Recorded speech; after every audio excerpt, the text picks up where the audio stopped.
ஒரு வாகனத்துல வந்து ஒரு நாயோ இல்ல பன்றியோ காக்கையோ நம்ம வேகமா பைக்ல போறோம் இல்ல கார்ல போறோம், அதுல போய் அடிபட்டு செத்து வச்சு நம்மளே விட்டு ஏத்திட்டோம் அப்படின்னா, அது தெரிஞ்ச தெரியாம நீங்க பண்ணிட்டீங்க அப்படின்னா, உதாரணத்துக்கு நாய் அடிபட்டுச்சு அப்படின்னா பைரவருக்கு சனிக்கிழமை அன்னைக்கு செக்குலாட்டு நல்லெண்ணெய் ஊற்றி அபிஷேகம் பண்ணணும், இல்லை எண்ணெய் காப்பு போடணும். ஒன்று அபிஷேகம் இல்லை எண்ணெய் காப்பு, இல்லைன்னா சிவனுக்கு பண்ணலாம்.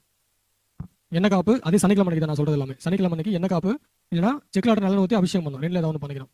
காக்கை அதே மாதிரி வண்டியில் அடிபட்டு இறந்துருச்சு அப்படின்னா சனீஸ்வரருக்கோ இல்லை சிவனுக்கோ இல்லை பைரவருக்கோ 3 பேர் யாராவது ஒருத்தருக்கு வந்து எண்ணெய் காப்பு செக்குலாட்டு ஊற்றுற செக்குலாட்டு எண்ணெய் ஊற்றி எண்ணெய் காப்பு பண்ணணும், இல்லை அபிஷேகம் பண்ணணும். சனிக்கிழமை அன்னைக்கு பண்ணணும். இதான் அதோட பரிகாரம்.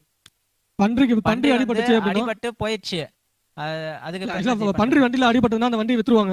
அது வந்து துரதிருஷ்டம்னு சொல்லி அந்த வண்டி வித்துருவாங்க. வித்தாலும் சரி விற்கலாலும் சரி. வண்டி அடிப்பிச்சா வராய்க்கு அதே மாதிரி பண்ணிக்கணும்.